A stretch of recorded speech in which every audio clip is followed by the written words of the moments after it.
Sir आप क्या मानते हैं धर्म पे राजनीति कितनी सही है? Everything is fair in love, war and election. धर्म की राजनीति तो होगी ही। एक आदमी सड़क के किनारे नमाज पढ़ ले तो कभी मुद्दा नहीं बनता, लेकिन जब 500 लोग एक साथ इकट्ठा होकर सड़क जाम कर दे मुद्दा बनता है। और फिर बात आती है नंबर्स की, हम नंबर में ज्यादा हैं, हमारी बात सुनो। अगर आपके पास अथॉरिटी नहीं है और आप उसे सिर्फ उठा भर लें तब भी आप सीधे जेल में जा सकते हैं। पता है आपको ये बात? वो मशीन जहां पर रखी गई है उससे 100 मीटर की दूरी पे परिंदा तक पर नहीं मार सकता। कलेक्टर की गाड़ी की डिक्की में वो मशीन करेक्ट हाँ। विधानसभा चुनाव में आखिरी 1 घंटे में बड़े पैमाने पे वोटिंग हुआ। इतना वोटिंग हुआ कि वो चुनाव के नतीजा पलटने के लिए पर्याप्त था।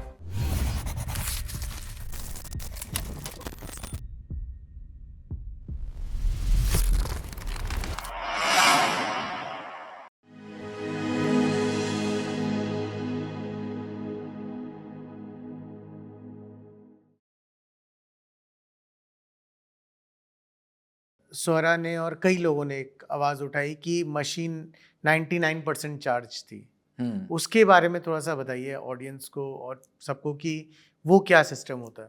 क्या ऐसा पॉसिबल है कि शाम को 5 बजे तक या 4 बजे तक मशीन सिर्फ 99% ही चार्ज रहे, 1% बैटरी? देखिए ये इश्यू पर स्वरा जी बहुत ज्यादा ट्रोल हुई थी, मुझे बहुत ठीक से पता है। वो ट्विटर पे बहुत ट्रोल हुई थी उनकी इस पोस्ट पे, और उतना ही समर्थन भी मिला था। और जैसे कि मैंने अभी आपको बताया कि ये जितने भी आरोप हैं इसके ऑफिशियली रिप्लाई आना जरूरी है, क्योंकि बट ऐसा हो सकता है क्या? मैंने कभी ईवीएम के 7 से कलेक्टर की तरह काम नहीं किया। वो मशीन, उसके साथ जो जुड़ा हुआ कानून है वो ये कानून है कि अगर आपके पास अथॉरिटी नहीं है और आप उसे सिर्फ उठा भर लें तब भी आप सीधे जेल में जा सकते हैं। पता है आपको ये बात? वो इतना कड़ा कानून है। वो मशीन अगर आपके पोजीशन में पाई गई तो आप सीधे जेल में पहुंच जाएंगे। वो मशीन जहां पर रखी गई है उससे 100 मीटर की दूरी पे परिंदा तक पर नहीं मार सकता। वहां पे मिलिट्री की सिक्योरिटी, एकदम टाइट सिक्योरिटी होती है। ऐसे में हाल ही में एक न्यूज आई थी कि ईवीएम मशीन काफी सारी पाई गई थी। एक बीजेपी के एमएलए थे, एमपी थे उनके पास। नहीं, मैंने तो एक न्यूज ये भी देखी थी, बल्कि न्यूज क्या देखी थी, मैंने वीडियो देखा था, एक कलेक्टर की गाड़ी की डिक्की में वो मशीन थी। करेक्ट हाँ। If I am not wrong, शायद वो झारखंड का या नॉर्थ ईस्ट का, बिहार, उसी बेल्ट का ये किस्सा था। और तो वो कैसे हो जाता है? हाँ, फिर वो एक्सप्लेनेशन आया था, ये पूरा मामला कोर्ट में गया था और कोर्ट में उन्होंने ये एक्सप्लेनेशन दिया था कि जो कचहरी की गाड़ी थी वो कहीं पे जा नहीं पाई और वो हमें सिक्योर्ड करके एक सही लोकेशन तक पहुंचानी थी। तो in case of absence of government vehicle, मैं गवर्नमेंट ऑफिसर हूं, मैंने अपने व्हीकल का यूज किया, समथिंग दैट शॉर्ट पे फिर वहां से ज्यादा आर्ग्यूमेंट पहुंची थी। लेकिन कंट्रोवर्शियल तो है ही ये विषय।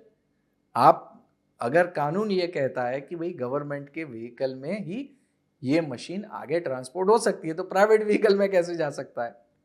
तो ये भी किस्से होते रहते हैं। बिल्कुल। मयूर सर, अब आपके ना थोड़े से हम जर्नलिस्ट बैकग्राउंड पे आते हैं। सर, एज ए जर्नलिस्ट, और you can answer it as a political analyst also, depends. Sir आप क्या मानते हैं धर्म पे राजनीति कितनी सही है? Everything is fair in love, war and election. धर्म की राजनीति तो होगी ही, इसे कोई रोक ही नहीं सकता। और ये सही है या गलत, इसका जवाब हर आदमी के एजुकेशन पर आधारित है। और एजुकेशन का मतलब सिर्फ कागज की डिग्रियां नहीं है, उसकी मेंटल मैच्योरिटी का विषय है। अगर कागज की डिग्री ले लो तो मैं आपको ऐसे इंजीनियर और डॉक्टर बताऊं, ये ओसामा बिन लादेन कोई अनपढ़ थोड़ी था, वो तो लंदन से डिग्री लेके आया था। तो रिलीजियन, एजुकेशन, इसका कोई संबंध नहीं है।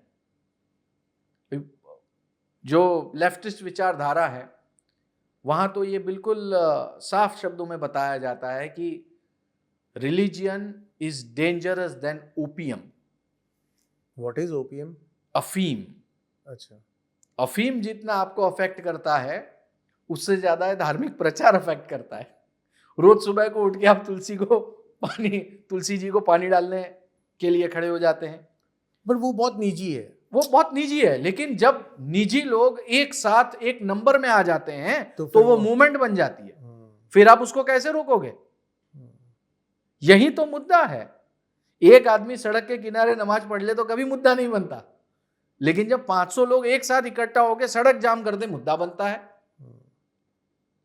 एक आदमी मंदिर का घंट बजाए कभी मुद्दा नहीं बनता, लेकिन सबके सब सड़क के बीच में आ जाए और एक साथ हनुमान चालीसा गाते हुए सड़क को रोक दे, मुद्दा बन जाता है। और फिर बात आती है नंबर्स की। हम नंबर में ज्यादा हैं, हमारी बात सुनो। आप नंबर में कम है, आपकी बात नहीं सुनी जाएगी। और वो भी एरिया के हिसाब से डिपेंड होता है। ये एरिया में ये ज्यादा, वो एरिया में वो ज्यादा। धर्म के नाम पे राजनीति होगी, आप उसे रोक नहीं सकते। अगर आप किसी चीज को रोक सकते हो तो वो है इलिटरेसी। अगर आप किसी चीज को रोक सकते हो तो वो है पॉवर्टी। अगर आप कुछ कर सकते हो तो आप ये कर सकते हो कि आप लोगों को एम्प्लॉयमेंट दे सकते हो। द मोमेंट आदमी सुबह को 9 से शाम को 6 बजे के काम पे लग जाएगा और लोकल ट्रेन के धक्के खाएगा, ये सारी बातें खत्म हो जाएगी। मेरे एक फ्रेंड है, रियाज नाम है उनका। तो एक दिन उनसे बात हो रही थी, उन्होंने बड़ी अच्छी बात कही। बोले देखिए, ये ना रोड के लेवल पे लोग धर्म पे लड़ाई कर रहे हैं। 21 माले से उतर के कोई नीचे नहीं उतर रहा है, रोड पे नहीं आ रहा है लड़ाई करने। सो ये बात आपने सही कही। बट सर, कहीं ना कहीं आप मानते हैं एज ए 21 जर्नलिस्ट, माले वाला नीचे नहीं आता, लेकिन 21 माले वाला डोनेशन दे देता है उस मूवमेंट के लिए। समझ रहे हैं आप? ये बात आप भूलना मत, इसे बिल्कुल नोट कर लो। मूवमेंट में हर आदमी अपने तरीके से कंट्रीब्यूट करता है भैया। मैंने कभी ऐसा फोटोग्राफ या वीडियो नहीं देखा जिसमें अल जवाहरी या ओसामा बिन लादेन या दूसरे जो रिलीजियन कम युद्ध करने के लिए इंसर्जेंसी टाइप के चीज़ों में उतरे हों, वो कभी खुद मैदान में उतरे हों। बहुत कम, बहुत ज़्यादा कम। उनके कॉन्ट्रीब्यूशंस अलग होते हैं। अब आज की डेट में आप हाफिज सईद की बात करते हैं, मोस्ट वांटेड इंडिया के टेररिस्ट है हाफिज सईद। कभी आपने सुना हाफिज सईद कश्मीर में आके 4 बम लगा के वापस चल गया? नहीं। क्यों? These are called the masterminds. They never appear anywhere. They are into their safe zones, but they manage the things. तो ये आपके पॉडकास्ट के माध्यम से मैं लोगों को यही कह सकता हूँ सिर्फ कि सड़क पे जो उतरता है वो शतरंज की खेल के प्यादे होते हैं। वजीर और राजा तो कहीं और बैठा